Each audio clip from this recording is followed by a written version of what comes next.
Ahoj, jmenuji se Karolína, je mi 22 let a jsem maminkou 3 malých chlapečků.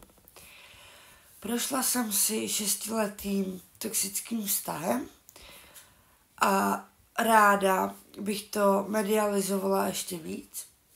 Já samozřejmě se snažím to šířit už od samého začátku a vzhledem k tomu, že se mi ozývají holky, které si tím taky prošly nebo prochází, a je nás strašně, ale strašně moc, tak jsem se rozhodla, že o tom budu povídat i tady, protože si myslím, že tady to téma je velmi důležitý. Je to těžký téma, ale stojí to za to. Vzhledem k tomu, že okolní svět to furt vnímá jako méně důležitou věc, nebo vůbec jako se k tomu radši ani nevyjadřuje, což je strašná škoda. A pak se nemůžeme ale divit, že to násilí tady je. Jsou holky, nebo byly holky, které bohužel už mezi námi nejsou.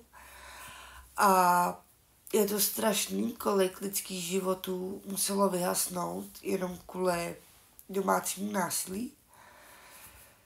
Samozřejmě budu tady vyprávět jak svůj příběh, tak i příběh ostatních. Všechno bude anonymní, pokud by někdo chtěl to dát veřejně, není problém, můžeme se domluvit.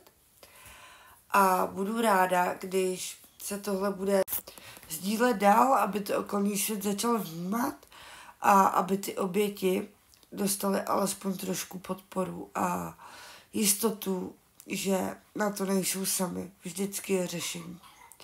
Je to těžký odejít, ale ještě těžší je v tom zůstat.